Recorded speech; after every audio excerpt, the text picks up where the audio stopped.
सड़कें तो दी है।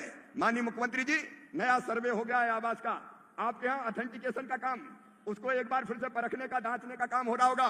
राजस्थान के भाई और बहनों, प्रधानमंत्री जी के आशीर्वाद से जितने लोग प्रधानमंत्री आवास योजना के अंतर्गत मकान से वंचित रह गए हो, चिंता मत करना, सर्वे हो गया है और सर्वे की प्रमाणिक सूची जैसे ही माननीय मुख्यमंत्री जी और ग्रामीण विकास मंत्री जी भेजेंगे, बाकी गरीबों के लिए भी मकान देने का काम प्रारंभ कर दिया जाएगा। कोई झोपड़ी में नहीं रहेगा, हर एक के पास पक्का मकान होगा। क्रमशः हम मकान देने का भी काम करते रहेंगे और उसमें भी तय कर दिया है कि अब 15,000 तक की आमदनी वाले को भी मकान मिलेगा। एक नियम उसमें बना था कि जिसके पास 2 पहिया वाहन है उसको नहीं मिलेगा। अरे मैंने कहा ये कौन सी बात हुई? आजकल तो मजदूर भाई बहन भी मजदूरी करने जाता है तो मोटरसाइकिल पे बैठ के जाता है। अगर ये कानून लगा दिया तो सब ही रह जाएंगे। अब ये हटा दिया, अगर 2 पहिया वाहन है तो अभी मकान मिलेगा। और एक शर्त और लगी थी कि फोन है तो नहीं मिलेगा। बिना फोन के कौन है बता, कोई है क्या? अरे कोई है क्या बिना फोन के? जो देखो वही hello hi how do you do कर रहा है आजकल तो। और इसलिए अब ये कानून बना, अब ये नियम परिवर्तित कर दिया कि जिसके पास फोन है उसको भी मकान मिलेगा। और असिंचित जमीन में 5 एकड़ अगर है किसान के पास और सिंचित 2.5 एकड़ है तो किसान भाइयों को भी मकान दिए जाएंगे। चिंता मत करना, ये विकसित भारत नरेंद्र मोदी जी के नेतृत्व में आपके कल्याण के लिए आगे बढ़ रहा है।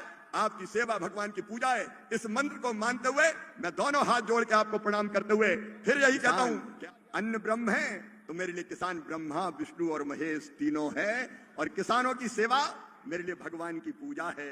अगर मैं कहता हूं तो अंतर आत्मा से कहता हूं, ये अन्नदाता किसान दिन और रात मेहनत करता है, खून और पसीना एक करता है, अकेला मेहनत नहीं करता, पूरा परिवार मेहनत करता है।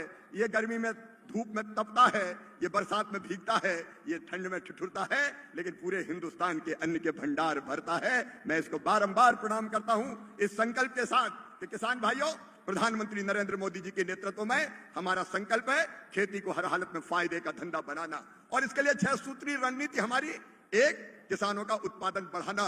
मैं राजस्थान के किसानों को भी बधाई देना चाहता हूं, तेजी से फसलों का उत्पादन यहां बढ़ाने का काम हो रहा है। नए नए बीज जो ज्यादा उपज दे, जो विपरीत जलवायु के आने वाले रोगों का मुकाबला करने की क्षमता रखे, उनके निर्माण का काम कर रहा है। उत्पादन की लागत घटाने का भी काम करता हूं। मैं मुख्यमंत्री जी आपको धन्यवाद देता हूं।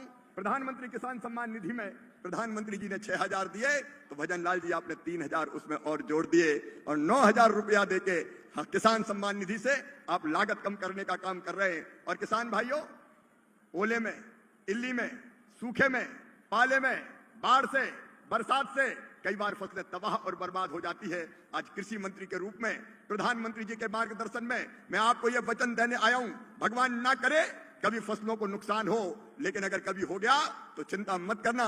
डॉक्टर किरोड़ी लाल जी बता रहे थे 6,000 रुपया, 6,000 करोड़ रुपया फसल बीमा योजना के पिछले वर्षों में 2 ही साल में। और वैसे अगर आप देखा जाए तो केवल 6,000 करोड़ नहीं, मुख्यमंत्री जी के नेतृत्व में, प्रधानमंत्री जी के नेतृत्व में, मुख्यमंत्री जी के साथ हमने अकेले राजस्थान को लगभग 29,000 करोड़ रुपए की राशि देने का काम किया है। और आज मैं फिर यह कहने आया हूं कि प्रधानमंत्री फसल बीमा योजना में जहां जहां जो कमियां थी उन कमियों को दूर करने का प्रयास कर रहे हैं। कई बार बीमा कंपनियां बहुत देर करती थी क्लेम देने में। अब हमने तय किया है माननीय मुख्यमंत्री जी, बीमा कंपनी अगर देर करेगी क्लेम सेटल होने के 21 दिन के बाद, 1 दिन भी देर बीमा कंपनियों ने की तो 12% ब्याज किसान को देना पड़ेगा। यह नहीं है कि किसान का पैसा रख के चले जाएं। हमने और भी कई सुधार फसल बीमा योजना में किए हैं, आगे वो भी लगातार जारी रहेंगे। हम इस पर भी विचार कर रहे हैं कि जंगली जानवर अगर फसल खा जाए और किसान का नुकसान हो जाए तो उसको भी फसल बीमा योजना में शामिल किया जाए। किसान परेशान हो जाता है अगर फसल का नुकसान होता है तो, और किसान को उत्पादन का ठीक दाम देने के लिए मुझे कहते हुए प्रसन्नता है, हमने प्रधानमंत्री जी के नेतृत्व में लगभग MSP 2 गुना की है। अभी भी इस साल राजस्थान की सरकार ने कहा मूंग खरीदना है 3,05,000 मीट्रिक टन, लगभग 2,680 करोड़ रुपए की ये केंद्र सरकार ने खरीदने की अनुमति दी। मूंगफली इतनी अच्छी होती है, अद्भुत है राजस्थान की मूंगफली। 5,54,000 मीट्रिक टन मूंगफली खरीदने का काम भी होगा। सोयाबीन भी हम 2,65,000 मीट्रिक टन खरीदने का काम कर रहे हैं। और माननीय मुख्यमंत्री जी विपुल और बम्पर उत्पादन किया है। जब जरूरत पड़ेगी कृषि मंत्री जी भी बैठे हैं, भारत सरकार उचित दाम देने में, MSP में, खरीदी में कोई कसर नहीं छोड़ेगी। किसान भाइयों, आपके पसीने की पूरी कीमत देना है ताकि आप फायदे की खेती कर सकें। लेकिन आज मैं एक निवेदन और करना चाहता हूं। एक नया बिल, एक नया कानून, एक नई योजना बनी है, विकसित भारत जी राम जी योजना। जी राम जी। अब ये योजना क्या है? कांग्रेस के लोग बड़े परेशान हैं, आलोचना कर रहे हैं, गड़बड़ हो गई, लोगों का रोजगार छिन जाएगा। किसान भाइयों और मजदूर भाइयों, मैं ग्रामीण विकास मंत्री भी हूं, आज मैं ये कहने और निवेदन करने आया हूं, ये योजना इतनी बेहतर योजना प्रधानमंत्री जी ने बनाई है कि ये भारत के गांव का कायाकल्प करके रख देगी। मजदूरों का भी कल्याण और किसानों का भी ध्यान दोनों इसमें रखा गया है। पहली चीज, अभी तक मजदूरों को इस योजना में केवल 100 दिन का रोजगार मिलता था। नमस्कार किसान भाइयों, केंद्रीय कृषि मंत्री माननीय शिवराज सिंह चौहान जी ने किसानों के लिए 10 बड़ी ऐलान। आप लोग को बता दें कि उन्होंने बताया है कि किसानों को फसल बीमा की राशि अब जल्द मिलेगी। जो 8,000 करोड़ रुपए डलना है दूसरी किस्त का, वो किसानों के खाते में जल्द आने वाली है। साथ ही आवास योजना को लेकर कहा है कि नया सर्वे चल रहा है, जल्द जो है गरीबों को आवास दिए जाएंगे।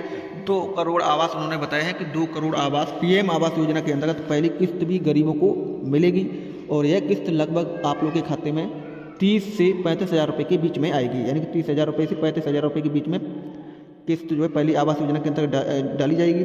साथ ही लाडली बहनों को लेकर, लखपति दीदी योजना को लेकर मनरेगा को जो किसान भाई इंतजार कर रहे हैं कि फसल बीमा राशि दूसरी किस्त खरीफ 2024 की 8,000 करोड़ रुपये कब डलेगी, वो जल्द डलेगी। आवास योजना की किस्त 2 करोड़ पीएम आवास और साथ ही मुख्यमंत्री किसान कल्याण योजना के अंतर्गत जो 14वीं किस्त आने वाली है 2,000 रुपये की, वो भी जल्द डलेगी। मुख्यमंत्री डॉक्टर मोहन यादव जी को अब आप लोग सुन लीजिए। ऐसे गौशाला और बहुत सारे काम जैविक खेती के करते हैं, उनका भी विविध रूप है, बहुरंगी उनकी अपनी उनके व्यवस्थाओं के आधार पर स्कूल का, गौशालाओं का, दूध उत्पादन का, फूड पार्क का, एग्रीकल्चर सेक्टर में काफी रुचि रखते हैं। हेमंत जी, माननीय डॉक्टर महेंद्र सिंह जी हमारे प्रभारी और सारे जनप्रतिनिधि जोरदार अभिनंदन कर दे। समय की कमी है, मैं ज्यादा न बोलते हुए माननीय गृह मंत्री जी को बुलाऊंगा। उसके पहले 2-3 मिनट में अपनी बात खत्म करूंगा।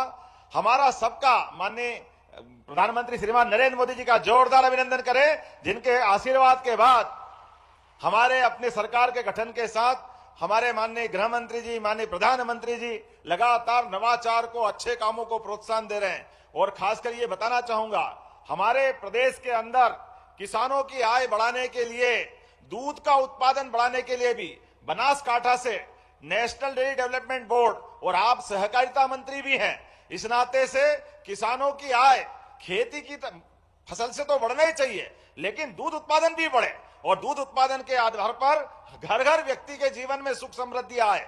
इसलिए दूध और दुधारू पशु, देसी पशु, जिनके आधार पर हमारे गोवंश से हमारी खेती का भी रकबा सुधरे, खेती की आय भी बढ़े, ऐसे उद्देश्य के लिए हमारी सरकार ने नेशनल डेयरी डेवलपमेंट बोर्ड के माध्यम से एमओयू किया और दूध उत्पादन में भी पशु जिनका दूध ज्यादा उत्पादन होता है, ऐसे कई काम बढ़ा रहे हैं। जब हम गौशाला बढ़ा रहे हैं तो घर घर गोपाल, जिनके घर गाय वो गोपाल, इसलिए गोपाल कृष्ण भगवान की हमने प्रयास किया कि गौशालाओं के अलावा घर घर दूध का उत्पादन बढ़ाना चाहिए, उनको अपनी दूध की सही दाम मिलना चाहिए और उन्नत पशुओं की नस्ल घर घर पहुंचना चाहिए। इसलिए आपने कहा था पिछली बार 2024 दिसंबर में कि अभी राज्य में 9% दूध का उत्पादन होता है देश के आधार पर।